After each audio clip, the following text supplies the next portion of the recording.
What's up, Star Wars Unlimited fans? It's Loopee at Late Night Gaming, and I'm here with a very special across the pond content, teaming up with Mark from Unlimited Power. How you doing, Mark? Very good, thank you. Yourself, dude? It's a great day when we can talk about Star Wars cards, Oh, you're and not wrong. and the eyes of Star Wars Unlimited this weekend. I mean, there were store showdowns all around here, but I hear there was a little bit of a convention in the UK. Oh, just a small one. So over in the US, you've got your Gen Con that's been going on for years. In the UK, we've got the UK Games Expo, which takes place over a hotel, all of its function rooms, and approximately 4 aircraft hangar-sized expo halls where we get all the games and the miniatures and the cards and everything for 3 days of glorious nerdery. So this is basically what Gen Con would be to America, or like Essence Field to Germany, that kind of thing. Yeah, exactly right. Yeah, exactly. All right, and what we're doing today is we're going to do a little bit of a tournament recap, and we're joined by Seb and Mike. You guys placed number 1 and 2 in the 128 person tournament, day 1. Yep. Hello. Thanks for having me. Hi everyone, nice to meet you all, and thanks for having me as well. All right, so we wanted to do this. One, I think that it's important to always be looking. Good card players are looking at results and what works, what doesn't work. What deck did you run, Mike? I ran mono yellow Boba Fett, so double cunning. Double cunning. My teammate Foam would be proud. And then Zeb, what did you run? I was on the Blonde Bean for the whole weekend. And you said Blonde Sabine. I mean, have you? Yeah, that's. Have you watched Frank's videos? Oh, him and Yeah. Frank have been consorting tightly together on the KTOD Discord for what, weeks now? Yeah, I think it's worth mentioning that there's a huge community behind this deck, and one of the things that attracted me to playing this deck because it's a really powerful thing to have preparing into tournaments and getting better at the game.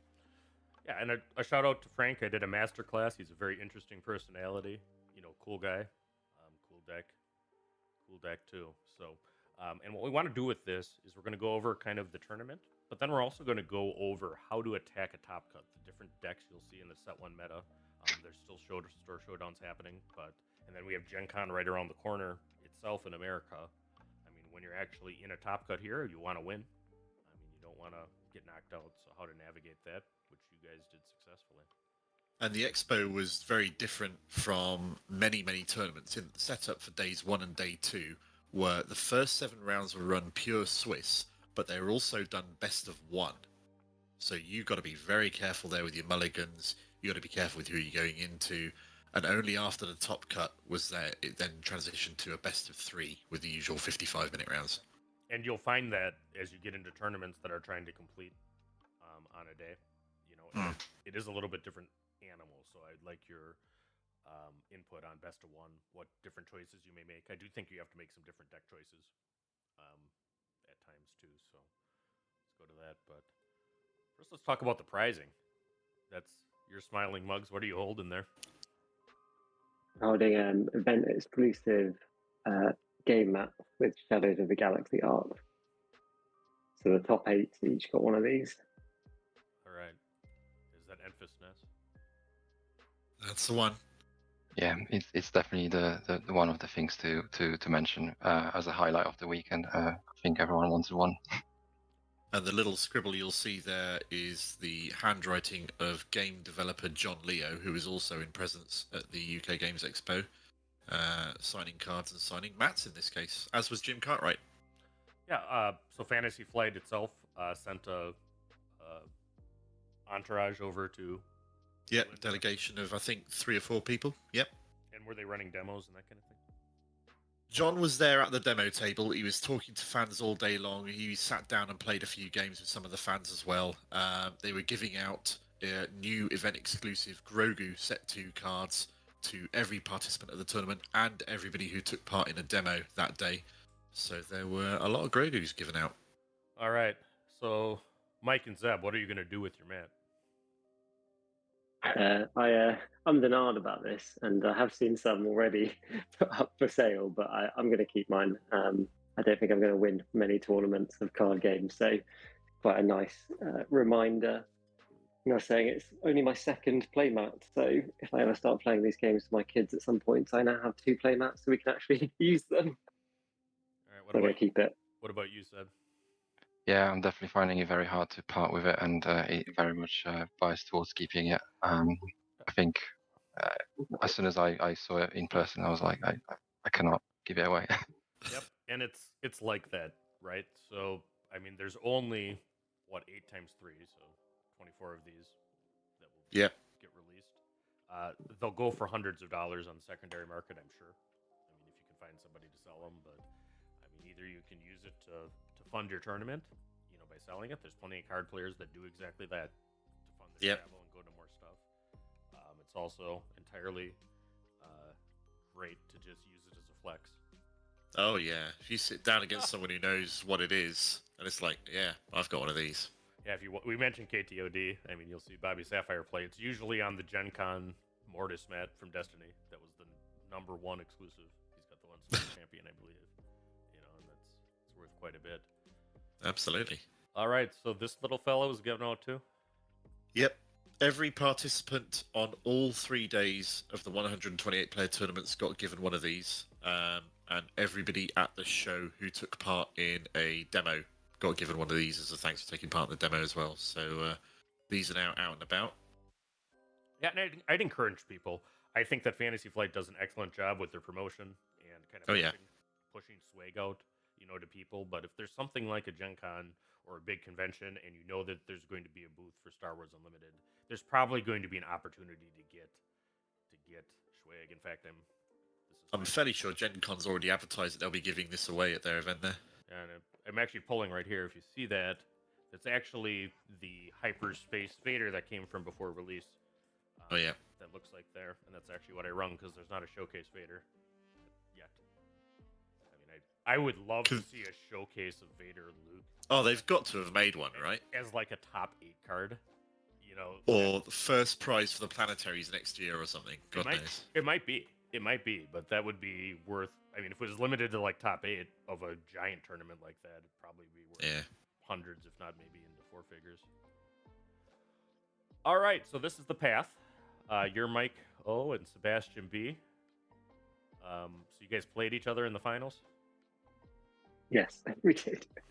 All right, and I don't think Boba Yellow's what Agro wants to see. Usually. No. Yeah. They'd rather. I think you beat one, didn't you? Yeah. I faced three Boba Yellow decks on the day. Mike was the third one. Unfortunately, I couldn't keep up with the record and had to give it away. All right. Well, very good. I'm interested in that. I mean, if you're beating Boba with Sabine, that's a good thing. Vader would rather see Boba, absolutely, than Sabine. So, what tricks do you use to beat Boba then, Seb? I think it's a mixture of choosing the lines that have highest probability of winning, and also depending a bit on the opponent's draw, and just waiting for those opportunities to come. And when they come, grab them because they don't come very often. Right. Yeah. No. It's hard to get an in on tempo, which I mean I think Boba Yellow's borders on being an aggro deck itself, but it's certainly got some tempo aspects with cunning, and he's just trying to find an opening to beat you and punch damage, and it can punch damage harder than any other deck. I think, you know, if you let it have anything down. And Mike, how was facing Seb's Blonde Sabine? It was okay. I think I got the cards I needed in the first game. If I'm playing aggro and I see cunning in my hand, I'm happy, and I know that I should be able to win. Or it's up to me. And then we might touch on it later, but in the second game, Seb sort of missed the turn 1 play. It's very hard to catch up against Boba Yellow from there as a Sabine deck. So those games went quite smoothly. I had the tools I needed at the right times. And them them are the beats sometimes. I mean, if he's using the Blonde Sabine list, you'd think it's very rare to mulligan and miss. But, You'd be surprised. I unfortunately that happened a lot throughout the day. In terms of taking a risk with mulligan and actually finding yourself with a much worse hand than you had before, and it's one of the things that is very penalizing in a best of one that it's worth taking a point on, because if you've got a playable hand, but maybe not a perfect one, or something that you're not happy with, but it's playable, really consider keeping it because it could be worse. And in the best of one, you don't get a chance to recoup your losses. All right, and Mark, tell us about this. Maybe it's a little bit So- odd, but this is the representation of the leaders on day one. Yeah, so what we're looking at here is on day one, it was a 128 player tournament. 7 either didn't show or couldn't make it for one reason or another. This is a deck representation based on leaders for day one. So 25% of the field were running Boba Fett in one colour or other, and a further 15% of the field were running Sabine. So you can see a very clear bias there. Right. Followed by Vader. Yep. And, Luke at number 5, which is interesting. Yep. Han at number 6. Han lower than Luke, considering his performance. He's been doing extremely well here in the UK for the last 4 or 5 weeks. I'd have thought to see more Hans, but that kind of surprised me there a bit. Though Luke didn't represent that well, at least on day one, as I see that there weren't any in the top cut and 40%. No, 40% win rate obviously doesn't do too well for it. The only one, I think, no, 2 decks, 3 leaders even that did lower than that. We had a 38% win rate on Tarkin, 35% on Grand Inquisitor, and 28% win rate on Thrawn down there at the bottom. Yep, and cheers to the brave soul who brought IG88. Was it red or green? Do you know? I think it was a mono red IG88, and I only know that because Seb faced them on day 2. What was that? Tell me about that deck. We don't have a slide for it. So I think the person that I faced on day 2 wasn't running it on day 1, so it might have been a different one. But I think it was a particularly interesting list, sort of taking advantage of the quite aggressive units that red and villain cards offer to you, and using aggression and Ruthless Raider to really put aggressive board state. So from the Blonde Sabine perspective, going second, it was quite tough because they can be aggressive and also remove your units at the same time, and that's the bit that was quite tricky to navigate. And I think that's probably is tough because Villain Red does have very good space, especially anti-space space, because it's got Interceptor and it's got Ruthless Yeah. Raider, which was spoiled on our show. That's actually the late night gaming ship to a lot of Americans, but it's good. I'd love to see somebody running IG. The 57% IG88 win percentage is probably not representative of if you had a whole bunch of people of not skill, but I imagine that guy knew how to pilot it in and out and was. Oh yeah, the one guy out of 121 players. Right. Yeah, props to him. Yeah. All right, and this is the final standings. You won Yep. on Boba yellow. You were on Sabine. Ellis was the Sabine green. Ellis was Sabine green. Chris Shiv ran Bobby yellow. Big O Notation also ran Bobby yellow. Straw Sword ran Bobby yellow. Django Bob Jr. ran Boba green, breaking the mold there. And Scrub Games ran Vader blue. All right, so let's get to the meat. Mike, tell us about your list. What's Boba Winning doing? list, day 1. Yeah, sure. So I mean, a lot of the stuff is fairly common, Boba yellow and stuff. So I'll try and focus on the main differences. So the first sort of difference in my list is I split the turn 1 plays between space and ground. So I've got the Outer Rim Headhunters added in alongside the Viper Probe Droid. And the main reason for that is just try to not give Super Laser Technician good targets. So if I'm coming up against any Super Laser Tech deck, I just don't want to play a Viper Probe Droid. It gives it something to kill, and then they ramp, and then it's just too easy. It gives them too much of an advantage, right? It's a great point, Mike, and I think it goes to any Villain Green. I mean, Villain Green will be running Super Laser Tech. Yeah.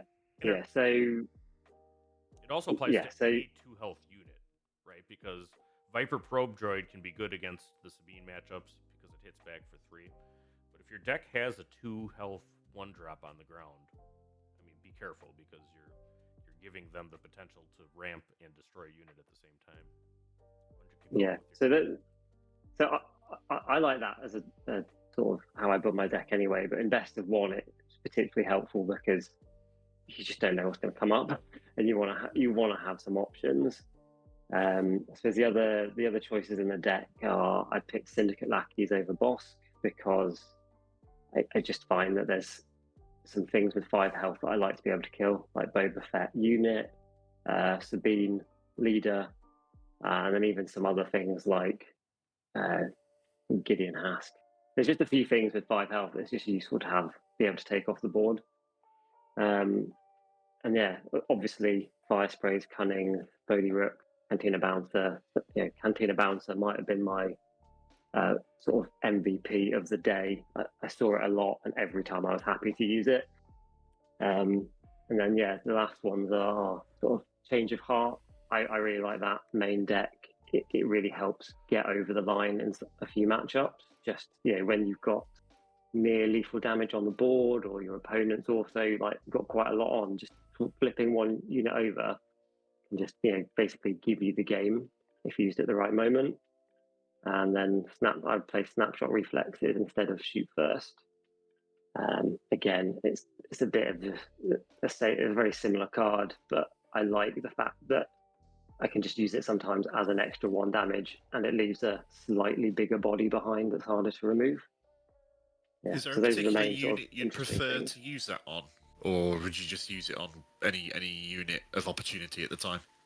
So the first reason I brought it into the deck was actually to put it on Boba Leader to take it out of Steadfast Battalion range. Back when Boba Green was the meta menace. Otherwise, again, it can take Gamma Guards up to 5 health, so out of Bosk range. And I had one game during the day where I put it on a Cartel Spacer, and that Cartel Spacer was able to kill an A-Wing, a Red Free, and still be on the board and hitting them for free. So it comes in useful sometimes. My son calls the Spacer a space taco because it kind of resembles that. But that's a good point though too. I mean, particularly Green Sabine. Several of the ships on Blonde Sabine too have 3 health. I mean, a Spacer with that snapshot all of a sudden is a problem. Yeah, exactly. If you play Shoot First instead and you kill an A-Wing, they could ECL in a Red Free, remove it, stay alive. But when it's got 3 power, they can't do that. It's just protecting the space lane. Yep. I think you see a lot of control players using Devotion in a similar capacity on like an Inferno 4. To counter hero aggro. But that's a good point as far as Snapshot versus there. Or on a Restored X-Wing on a hero deck for much the same sort of purpose. Right. I was going to ask you before, how often are you drawing Cunning and you're not happy? Never. Or if I've got 2 in hand and then I draw the 3rd, it's like, well, I didn't need this. That very rarely happens. Probably. It's a great card, and I think Poem would agree with you that Cantina Bouncer is often the next best card in the deck after Cunning. It doesn't sound like much, but it's just so good. It's so good in nearly every matchup, and because it synergizes with Boba's ability, it's always really good to play. All right, you're up, Seb. Cool. So the blonde list. Chewbacca in an aggro deck? You're nuts. Who would ever do such a thing? Oh, it's unprecedented. Yeah, I think that game has secured my space in the final. That was the game winner for the aggro mirror with Green Sabine. I was facing a buffed unit with 5 attack, which was about to hit me for game, and being able to drop a Chewbacca has really turned the tables around. So that was a pivotal card in the deck to win me one game that when it was needed. Sorry, Karen. What other choices did you make? Bringing this list. So I think the list is generally standard across the sort of deck list that people were running with Blonde Sabine. I think the main considerations were around how do I make this deck perform best in a best of 1 context. So initial decision was, do I want a consistency with trying to run 3 of each card that I want and maximizing the sort of consistency, or do I want a toolbox and being able to choose the cards that I need in given situations, and I think I leaned towards consistency, so trying to run free of the main cards and really making sure that I do see those cards that I want to see. And the other main consideration was to choose cards that play into multiple matchups as much as possible, and this was particularly around Rogue Operative instead of Ezra. I felt like Rogue was very helpful against matchups that I was particularly struggling against, so the Saboteur was very, very important. To, for example, trade with a shielded Iden. The 4 attack with the raid 2 means that he was able to threat 7 health leaders, so being able to put that on the turn before the Krennic or Boba or other 7 health leaders flip. It was just something that the opponent had to be considerate of, because with the surprise strike that was able to trade with those leaders efficiently. Another card that is probably worth mentioning is Bamboozle.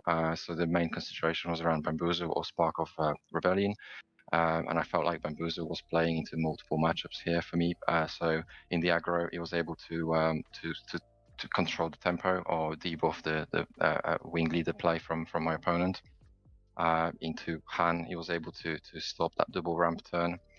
Into Boba, especially when they remove the unit, being able to tap Boba leader means that they might not maximize their resources on the pivotal turn. So it just means that card was very, very flexible in how it can be played, and also it's another surprising cunning sort of effect where you can play it for free. So sometimes you could be tapped out, opponent thinks that they can do whatever they want, and suddenly it can be played. Did you do that very often? So it hasn't turned out to happen during this tournament, but in the previous tournament, it was also a game swinging card where I was playing against a green Sabine, and I was able to take myself out of lethal damage by tapping a unit before claiming initiative. As a guy that plays a lot of Vader and Turret, you can leave those bamboozles at home. As far as Can't imagine why. It's not real fun to put a saber on and then get bamboozled. But it's got beautiful art, I'll tell you what. Oh yeah, that's legendary art right there. Well, actually, before we get to that, so this was something that you both knew would be best of 1 through Swiss going in. Yeah. Why don't you talk about any thinking or changes or tweaks to the deck you might have made because of that? So I think for me, it was just I was trying to make sure my deck was just consistent. And for Boba Yellow to forget, to be consistent, you need to be playing units early in the game. So I really wanted to keep the change of hearts in to give myself options, because they might be critical, they might not be. So I actually ended up cutting out a waylay just to reduce my events a little bit. So I just had slightly more consistent, drawing But you left units. in 3 no good to me deads as well, though. Yeah, so No Good to Me Dead is one of those cards that in the matchups it matters. It's like the best card, like against Boba and Han, and then the other matchups, yeah, less so. So, but the matchups where you want it, you need it there. So I made sure to keep it, and I cut the waylays because you've already got Cantina Bouncer, you've already got Cunning. I don't need 9 bounce effects. I can try and reduce it. So it was trying to.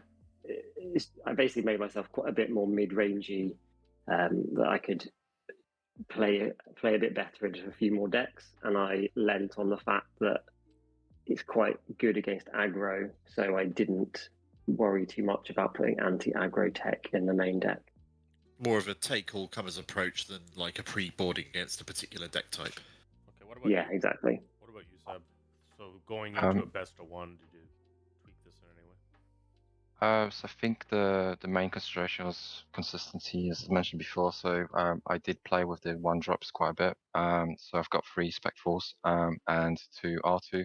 I was thinking about 2 Spec 4s, maybe 3 R2s. There was a bit of a discussion going on there, which how to make sure that I'm consistently being able to drop good units on turn 2 and 3, and being able to include 5/1 cost units also plays well into hard control decks where with layer we are unable to drop 2 units in turn 1, or potentially drop a 1 cost and 2 cost in turn 2, just to be able to outfast the fact that they can remove 1 unit a turn for the first few turns. So I think that was the other consideration that went into this deck. Okay, and you actually answered the question I was going to ask too.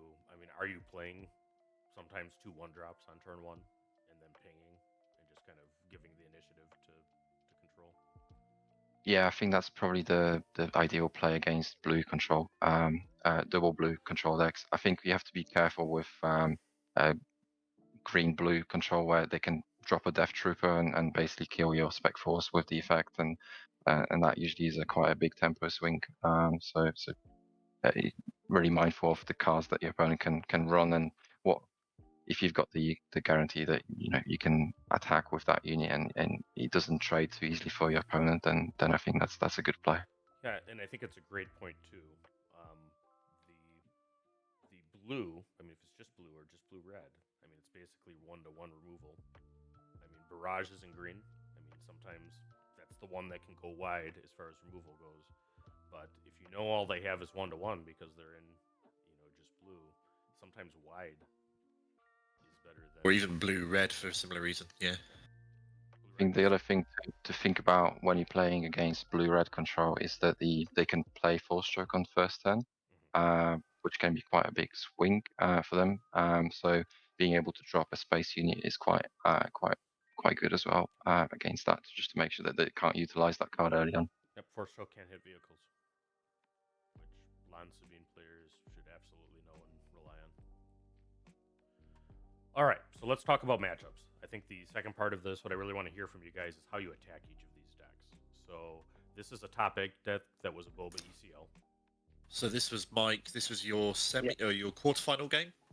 Yeah, it's my quarterfinal. The Boba Green is the deck that scared me away from Boba Yellow the most. So I probably worked on or thought about the most. And as I said earlier, don't give them easy laser tech targets.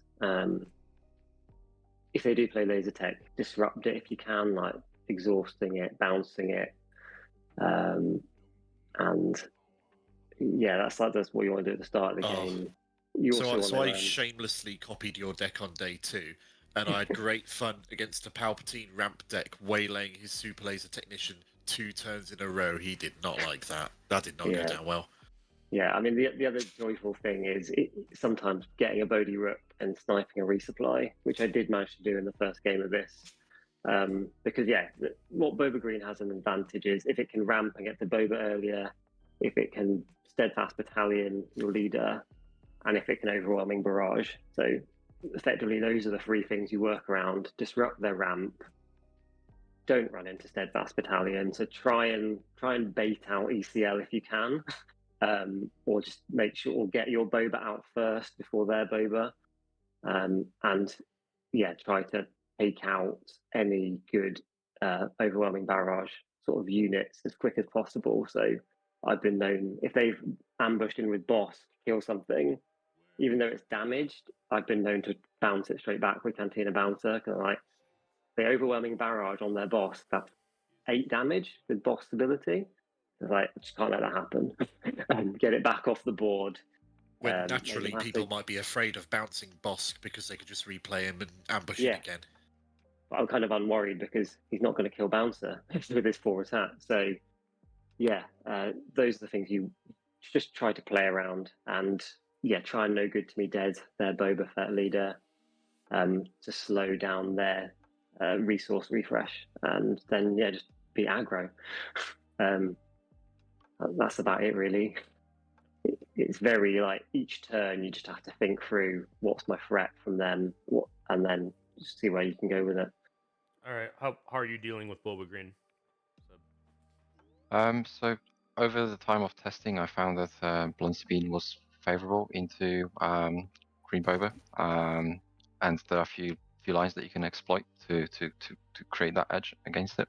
I think the good news is that they are on a 25 health base, which is much easier to get to than 30. So that's the first thing that really makes a difference. But also that they don't have too many responses in space, so being able to dominate this game through space is the main line of attack. There are a few things you have to play around, so you really don't want to put an A-wing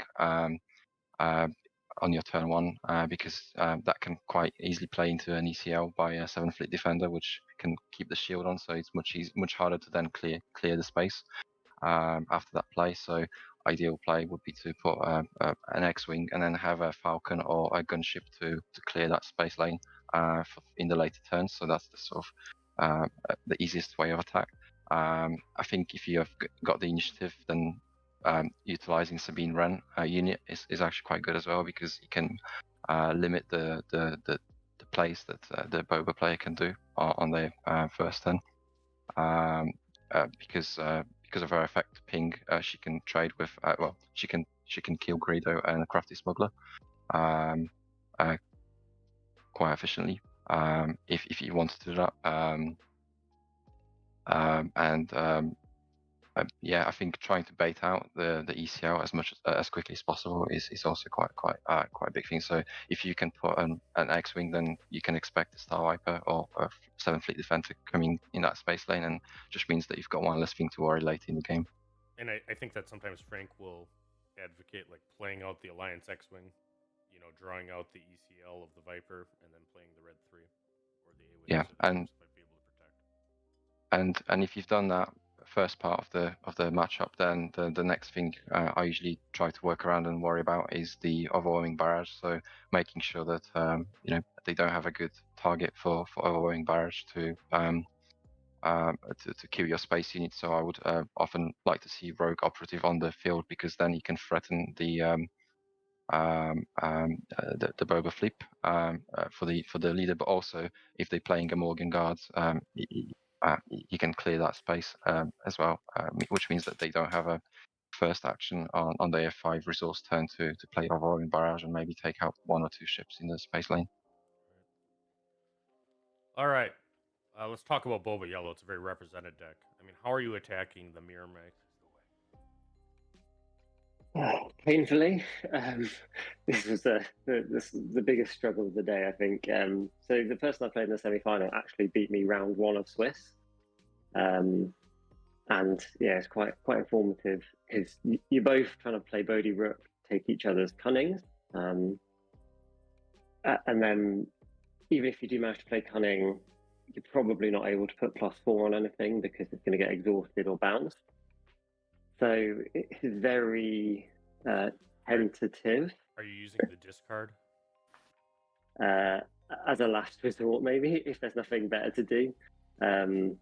Or yeah, if you've got nothing better to do, I think it can be useful. It depends at what point. If you've already bounced a few things, the random discard's not very valuable because they've got a big hand. If they've been getting tempo plays and their hand is a bit small, then the random discard would be a lot more powerful. So it really depends on the state of the game. I think what we found in these mirror matches was No Good to Me Dead is absolutely amazing on both Boba Leader and Fire Spray. Round 1 of the semi-final, I thought I had the game. He No Good to Me Dead did my Fire Spray as I played it, and the damage he saved basically put him within range of lethal, and then I couldn't do anything. So I think what we ended up finding was No Good to Me Dead is amazing, and also Surprise Strike, because Surprise Strike is the one thing your opponent can't mess with. So the boost damage makes such a big difference, because you want to be the first person to get to the 22, 23 damage range, because from there, your opponent basically has to be on the defensive, because they're kind of snookered, because you might be able to just do 7 in 1 hit. So whoever gets to that kind of threshold first typically, wins, because the other person has to suddenly go right on the defensive and not put their damage in, and then they fall further behind. All right. What do you think, Seb? Attacking Boba Yellow. Yeah, that's definitely one of the worst matchups for Blunt Bean. I think this comes down to opponent drawing. I think the two key cards that I don't want my opponent drawing is the Cunning and the 7 Fleet Defender. If those cards are not seen, I think that's a winnable game. If they see one or two Cunnings and start to put units in the space lane, then it becomes a very, very difficult game, and often feels like there's not much you can do, which is how I felt in the final against Mike. um, but I think the I think it's exploiting that weakness of space units, and just trying to dominate that lane as much as possible. And the other thing to play around is cunning, so trying to drop multiple units and go as wide as possible is what I found to be successful in the previous games. So dropping 2-3 ships on 5 resource turn, or sorry, 2 ships and maybe R2 on 5 resource turn, and plays like that means that if you've got more than 3 units, then you're likely to be able to attack with at least one of them, because cunning can only sort of deal with 3 at a maximum. So when you get to that range late game where you're looking at applying your surprise strikes and finishes, you really want that unit to be able to attack at least once. So yeah, going wide and hoping that they don't draw Cunning and 7 Fleet Defender. All right, Sabine Green, what's your advice for when you see this deck? How do you attack it? Seb, this was your semi-final, so you can go first. Yeah, so I think the best play that they can take is they can ECL your turn 1 play and have a unit being left behind. So playing a wing, playing Sabine Run unit can often get traded by their units using ECL. So that's something that usually puts you on the back foot from the beginning of the game.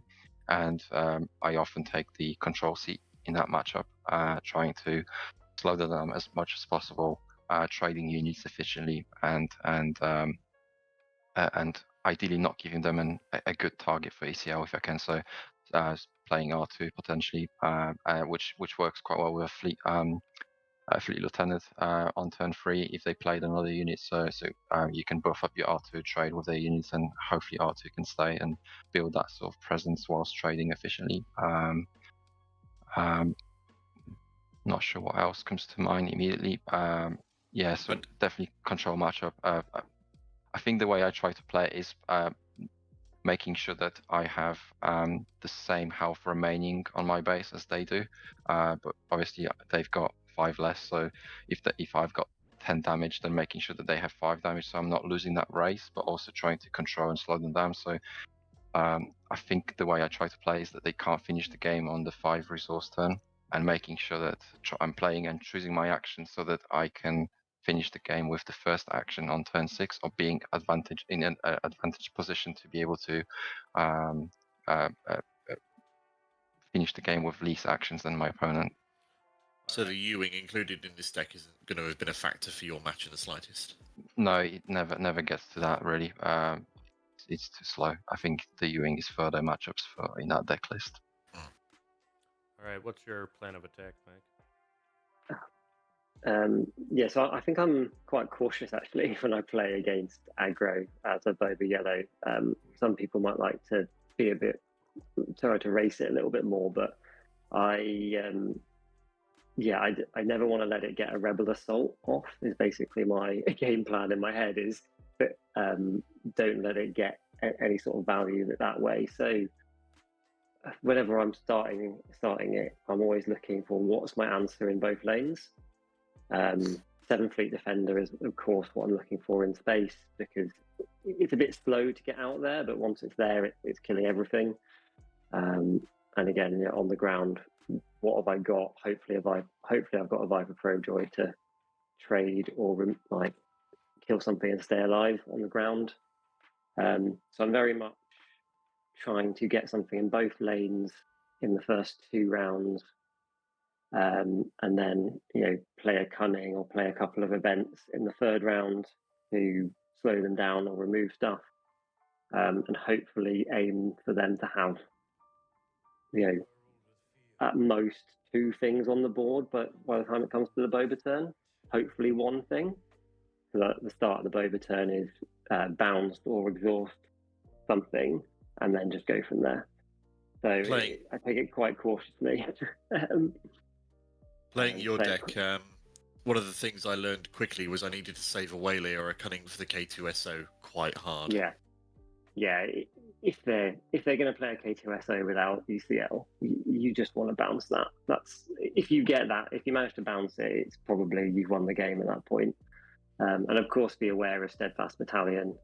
I think I did have a game at some point in the day where I used Syndicate Lackeys to remove Sabine at the start of the Boba turn because they had ECL live, and I was like, I just need it gone.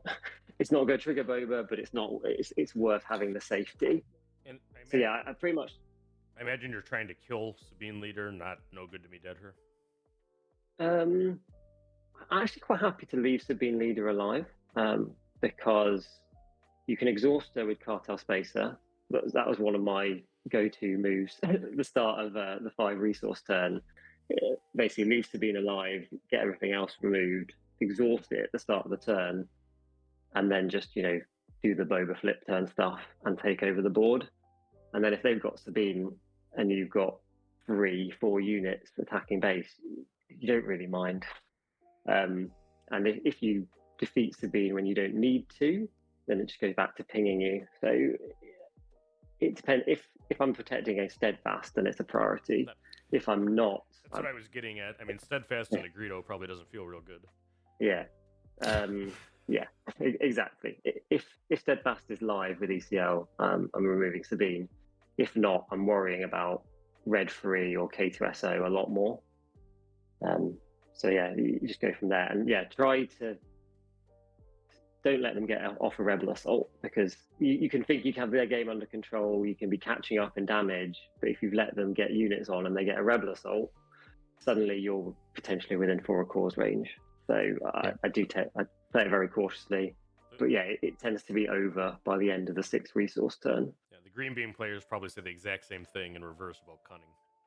You got to not let get hit by a +4, on the Cunning with your losing your turn. And just on that comment about killing Sabine Leader, I'm often surprised that people are so aggressively trying to kill her instead of another unit with free attack, because that means that they put the leader back into the position where I can ping with her and I can still attack with the free attack unit. So it means that I can potentially deal 4 damage instead of 3 now, if the other unit still stays alive. I think it's very relevant as to whether ECL is up or down. I mean, that's yeah. I tend to block Sabine with Gamma Guards as well. She's not a saboteur, so it's like you're stuck then. So this was mostly from the perspective of Sabine yellow player, which doesn't have ECL, and it still sort of seems to, the Sabine Leader seems to be the one that's been dealt with first instead of other units. I suppose it looks bigger. It is the leader. I mean, I think it's the same way. Going to Mike's point, if I'm playing Vader, I mean, how much I care about Sabine very directly relates to whether it's green for one. I mean, yellow can't do that. Yellow, I'm very focused on always having a space answer because I assume that's where the real threat is coming. Green Sabine, I mean, you just need to be conscious of that 7 overwhelm coming in because that's not something you can typically afford to take the hit and then win. All right, so here's Avenger Vaver, George and Guy's baby, or at least a variant of it. How are you attacking a hard control? This is one of the top 8 from day 1. Mark? That's right. Yeah, so I think I was lucky to avoid it. Not that it's necessarily that it's not unwinnable. It's just definitely not an easy game to play against as Boba Yellow, because you just want to go wide. Really, you want to slow down their 1-for-1 removal by having things on the board. So yeah, you try and go wide as much as possible. Try and make Chardson too risky to play. So if they play Lieutenant Chardson, you might bounce it with a Waylay or something. And then if they want to try playing it again the next turn, they're taking a huge risk because it could get bounced again by a Cantina Bouncer. So you kind of want to make that a bit of a risky play for them.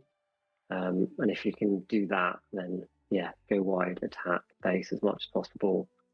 Sideboard in the confiscates to get rid of entrenched, and hope, I think. So a reason why you didn't have to face this in the top 8 was because it was beaten by the Sabine Green deck we just looked at. Yeah. What's your game plan, Seb? Seeing, let's just talk about Avenger Vader, villain blue red. I think that's the most common villain blue red control, hard control. Yes, I Hiding think. can work. Oh, you love villain blue red, don't you? Yeah, unfortunately, this deck is causing me the most problems, and potentially one of the reasons why I might consider not playing Blonde Sabine if this deck dominates the meta. So all the double blue control decks and double red controls do cause me a headache. I think that the game plan there is to kind of deal with the early threats that can really slow you down. So the Charlton and the System Patrolcraft are very annoying Sentinel cards that need an answer. So that's sort of a reason for running 3 Spec Force soldiers. Also being able to drop 2 units first turn and then hopefully attacking with at least 1 unit a turn for the first 3-4 turns is probably something that is the ideal game plan. I think Bamboozle plays a significant role in this matchup as well, being able to play Bamboozle on Charlton and being able to flip Sabine and attack and trade him away is also quite a big play if you can line the cards up.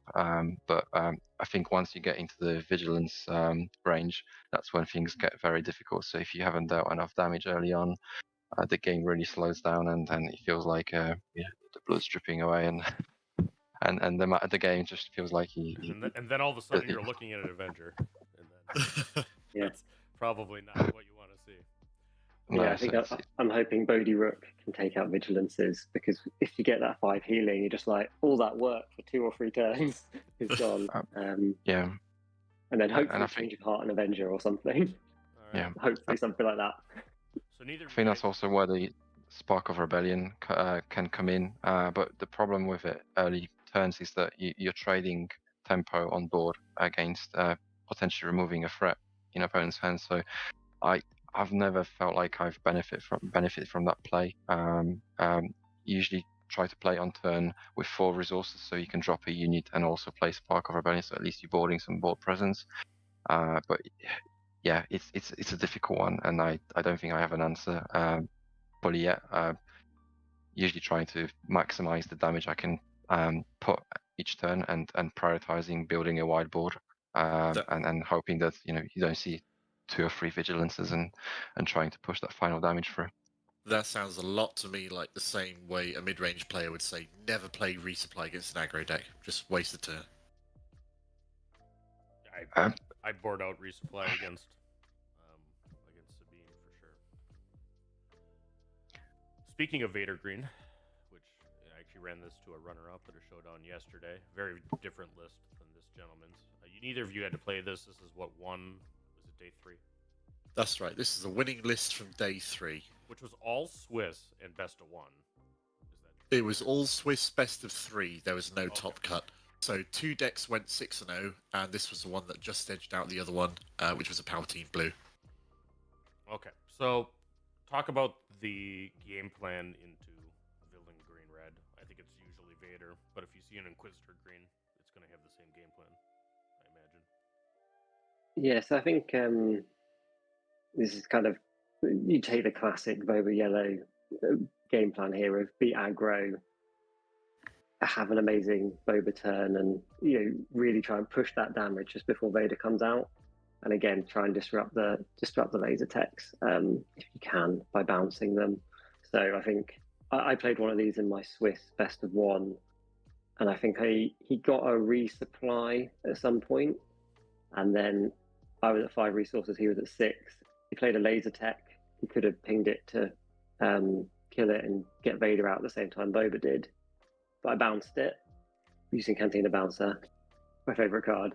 And then, he plays it again. He doesn't have the spare resource to ping it. So just try and delay the ramp to make sure you get at least one turn of Boba before Vader's coming out, and it puts them on the back foot, because as you look through the deck, there's this deck's not doing much at 3, 4, 5, even 6 resources. Just not got that. The unit power is not the same as Boba Yellow in those turns. Yeah. So you just need to get a big advantage in those turns, and then hope to see it out from there. Yeah, no, there's different ways to build this deck. This is a very, very top-heavy one. What do you think, Seb? What about villain green red? I should mention Tarkin red is also a thing that you can see. Yeah, I've not faced this matchup particularly very often. Only played a few games. I think probably still trying to push the game through space and trying to be very aggressive. There's a few roadblocks that you need to think about. So sometimes you see Rallen being played in the main deck, so he can heal quite a lot. So potentially thinking about dealing with him to make sure that he doesn't slow you down enough.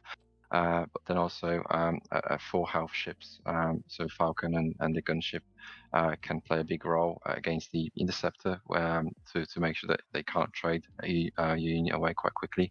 I think it's just sort of looking for playing your cards most optimally to deal as much damage as possible, and let them worry about trying to stop you. All right, Han Green. This is a well-represented deck. Why don't we start with Mike? What are you looking to do to tackle this? I go with the approach of try and win the ground arena in the early game. If you can, you normally can, because of the Viper Probe trades up into Echo Base Defender. They might play a resupply, so you might get ahead on board. So you just try and get some value early game on ground, so that effectively Boba's quite protected and their Han flip turn is massively threatened, because they're either worried about a surprise strike killing him in one hit, or they're worried about no good to me dead. So you effectively threaten Han so much that they probably don't deploy him, and then typically they will then do the Han ability to go up to 7 resource and do their U-Wing or Han Solo or whatever. But hopefully by that point you've had your Boba turn, you've advanced your board enough that they're just trying to catch up. And then as they catch up, you play Fire Spray. They might play Bright Hope, but blow through it with a snapshot or a shoot first, and they were constantly on the defensive at that point. If you let them get the ground arena, there's no way back, because they got Han Solo unit, which you can't really kill, and they can even Akbar in to just remove anything you've got if they've got a few units there. So you need to basically battle for the ground arena early, I think. What are your thoughts, Ed?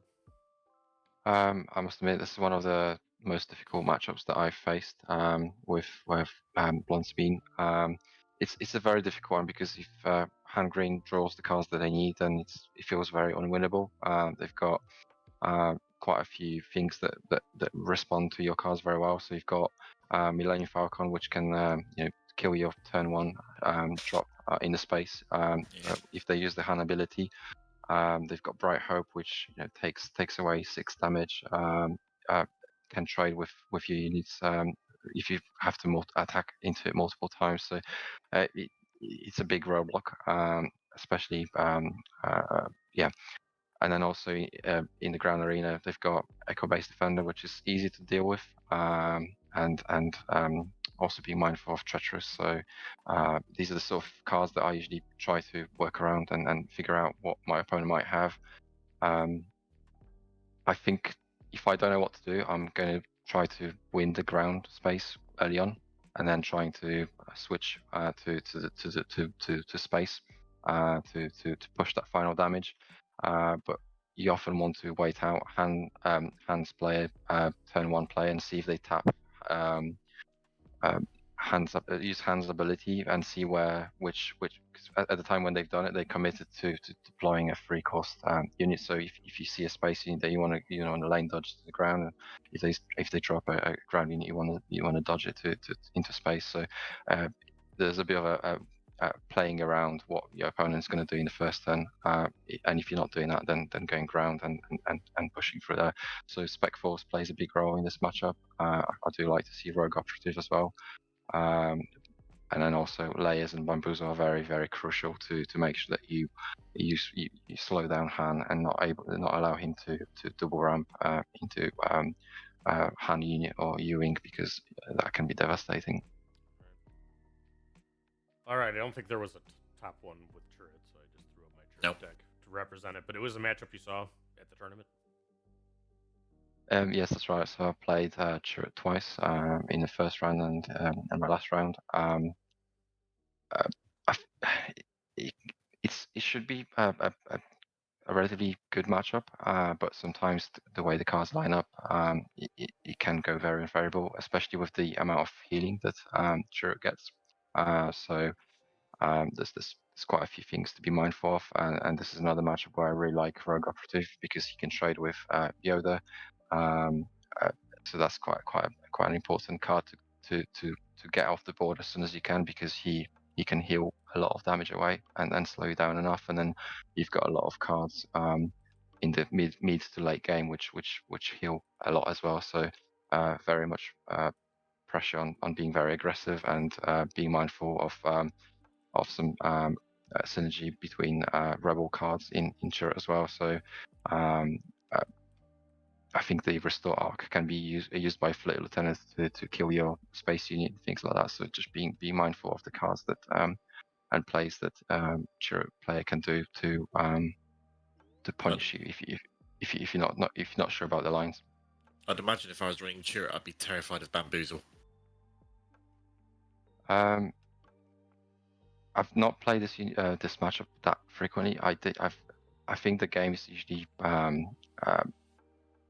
I've not really had to deal with a turret that was really buffed up. I think the effort from the turret players was usually to play other cards, but yeah, definitely bamboozle can be a response to any upgrades that you see and trying to prevent any damage being done to you.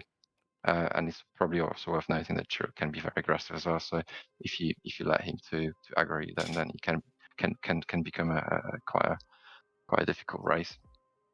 What are your thoughts, Mike? On turret? Yeah, so I haven't played against it that much. I have actually played Turret Red quite a lot. It's probably maybe my second favourite deck.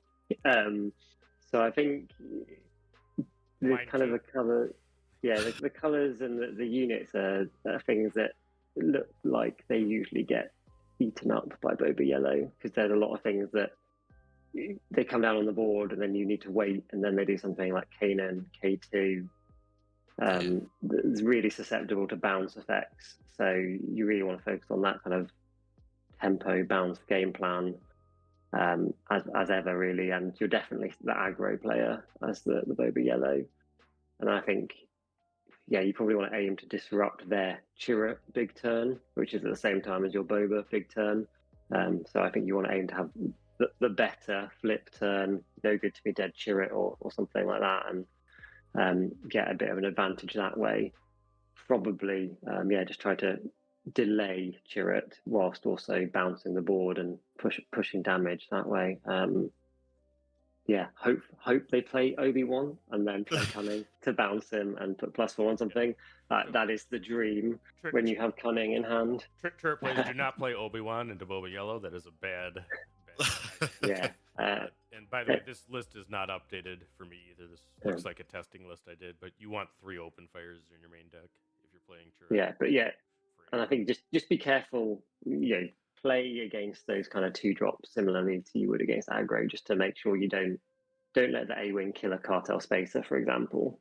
You want to be attacking into the A-wing rather than the other way around. Same with Sabine into Crafty Smuggler. Just don't let them get the easy kills. All right. Villain blue-green. Krennic's Idens can be Pelt. This is a top cut from one of the later days. This is a day 3 list that they didn't do a top cut for. Oh yeah. So it went 5 and 1. Yep. Yeah. But good list. I mean, this is a deck you'll see. How are you attacking villain blue-green? I sound like a broken record here, but don't let them get easy laser techs. So yeah, don't let me get easy laser tech. It's an important broken record. I mean, Oh, because yeah. be conscious of super laser tech and villain green because and yeah, be the aggressor. If they're on Krennic, then you probably do want to kill Krennic because he's healing too much and he's giving the Steadfast a chance to ECL and kill you. And yeah, if you get an up tempo, disrupt their ramp, you're going to be in a good spot. And then probably see the game out with a change of heart. Yeah, that healing I've from used- Krennic himself can make matches right there.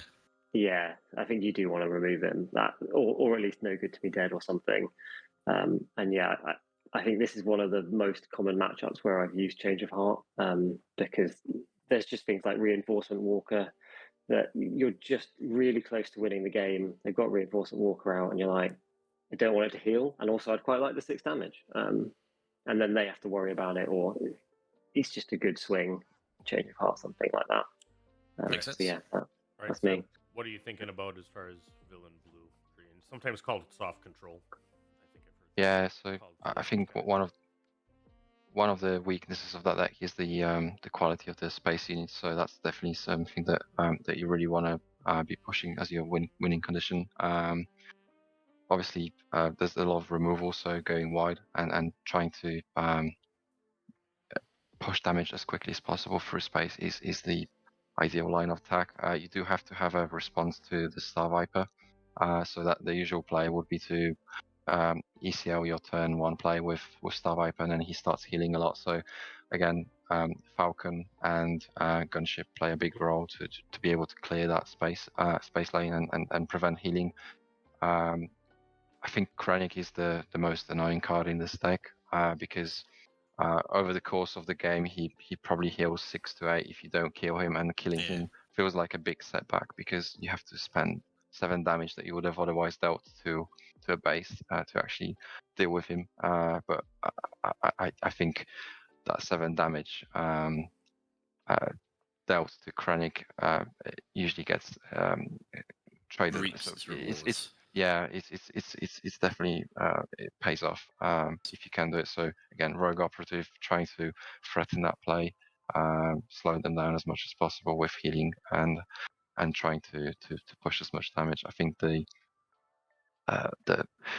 For a Cause has been a very difficult card to in this matchup because unless it's finishing the game, it feels like you deal 3 or 4 damage with For a Cause, and then they just play Vigilance, heal 5. So it's kind of like unless it's a final blow, it's very difficult card to play and get some benefit from it. So it's definitely a difficult matchup. But there are some lines that you can take and increase your chances of winning. Right. Either of you are running into a Luke green. Not on the tournament, but I've played quite a few. It's quite an enjoyable matchup for Boba Yellow. And why? It's those it's just the kind of slightly slow units in the middle game. Yeah, I played a lot of Luke Green. They've got very little that you play and has an immediate on-game effect, and they don't have huge amounts in the way of tricks, really, do they? That just do something right then and there. I think it's the 5 resource turn. There's nothing particularly strong to do then, and whilst Boba's doing the crazy things, and then when by the time Luke comes out, he's trying to do too much. He's only 1 unit and he can't claw it back quick enough. Even giving shields to things is relatively slow because you need to get something out to give it a shield to then attack. And by that point, Boba's just got a fire spray out and hit you for 5. Whilst also hitting you for whatever else is on board. All right. Go ahead, Seth. No, I was just going to say that I do find the Luke Green and Han Green matchups quite similar from the Blonde Sabine perspective. So I think the presence of Bright Hope is quite a big factor there. I think that the main difference is that Luke Green is a little bit slower, but he heals a lot more. So, but I think the kind of units that you have to deal with and the threats that are that you have to deal with are quite similar. All right, so we had several requests, or I did, of people looking. Actually, I had somebody last week looking for, hey, is there something that attacks, the entire meta, from multiple perspectives. So there you go. I mean, I think that's the primary decks you'll see. You can always run into it. Let's talk just briefly about tournament prep. How did you guys get ready for this sucker? I kind of decided which tournament to go to a while ago because there aren't that many big ones in the UK. So I kind of built up to it for a while. So I've kind of been playing the same deck and tweaking it for a couple months. So I think in the past month I've been playing quite a few games online. I've been playing in the Take the Initiative League just to get some competitive games in on a fairly regular basis.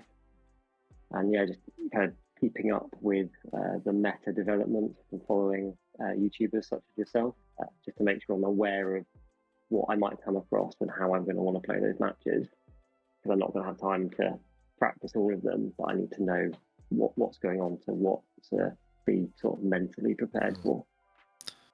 Watching the late night gaming masterclasses has been an invaluable piece of my research, I'll say. Yeah, those are really helpful. People talk about the specific lines that they take. It's really interesting to hear.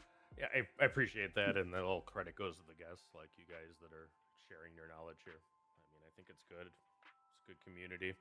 I think, Zev, you mentioned KTOD before. Yeah, that's right. I think that was a very pivotal community for being able to raise as a player and learn how to play game and find my ways and figure out how I want to get better at this game, and being able to play hundreds of games online, kind of discuss the bad matchups, the lines that we can take, and learning from other players, reading their reports, listening to all the podcasts, whether that's the deck that I'm playing or deck that I'll be playing against, knowing how to beat them. Whatever content was available, I think I've absorbed it all and tried to to put it all together into something that gives me a chance to perform well. Yeah, no, and I think it's about reps, and I think we're trying to do this to make people better. Everybody likes to win. Probably feels pretty good to get the mad. I wouldn't know. How does it feel, Mike? Seb? It's very good. It's still a bit surreal having won. It doesn't feel quite feel real yet. It's just strange. Yeah, now you're famous on YouTube. There you go. And then let's talk about it a little bit too. I mean, how's the community over in England? You guys have locals going on with places to play too? So we've had about 20, 25, 27 odd store showdowns take place in the last 4 weeks. The United Kingdom is approximately the size of Texas. So in terms of travel, it's a lot easier for us than it is for the Americans, I'm sure. It's like an hour, 2 hours drive to get to most of the events within a radius of the central parts of England at the very least. It's a bit tough for the north, further south. There's a core of people who are within an hour or two of the centre of England, of Birmingham, who will travel to most of the places around, whether it's Cheltenham, whether it's Nottingham, whether it's Birmingham, whether it's High Wycombe, these sorts of places. And because of that, you see the same sort of people time and time again. OJ did very, very well on day 3. Dave Hoyland did very, very well on day 3, and these are locals that we've met and played against. So we're all kind of feeding off each other and learning to get to know each other in a way. The UK Discord is a great place to talk to all these people as well and find out what local games are going on. And if you shoot me that Discord, I'll link it there. Absolutely. Cheers. Yep, that's a free one. I actually am the admin for the Wisconsin one. We tend to go state by state over here. But I think that actually connecting with your local players is very important, because one thing is that the meta may not be the same. I mean, Absolutely. I kind of expect what I'd see, and I've made a couple of good calls as to what I would see in Milwaukee. That helps. Then it just takes the one person turning up with a random deck you've never seen before to throw your best of 1 matchups out the window. Cheers, IG88. See, now you got me doing it. I just dropped cheers unintentionally. Okay. Well, we're putting this out on both channels, so whether you're watching on late night or unlimited power. Indeed. Thanks for going. Any final tips to take us home for the people? Let's say for the person going to Gen Con, which is going to have the exact same format, I imagine, because it's Fantasy Flight 2. I know it's 128-day person caps right now. We've asked whether it's possible to increase them. Fantasy Flight hasn't responded, but What are your final words of wisdom? We'll start with Seb. I think the thing that I've learned that had the biggest influence on my playstyle was reps. Being able to take a deck and really learn it, play it for 200, 300 games, really changes how you see different matchups and lines you can take.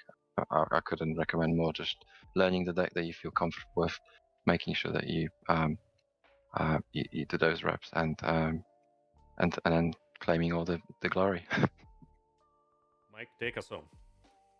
Play a deck you enjoy. It makes it so much more fun on the day. And yeah, if you get a lot of practicing with the deck, you can kind of just get in the zone when you're playing. And yeah, if you're starting from someone else's deck online, try and make some tweaks, make it your own. It makes it a lot better to play. And yeah, every time you lose, just try and think about what went wrong, what you could have done better, and you'll just gradually improve that way. All right, Mark, any final thoughts from across the pond? I appreciate you reaching out to these guys and getting this set up. No worries, and thanks Loopee for hosting and letting this go ahead. Much appreciated.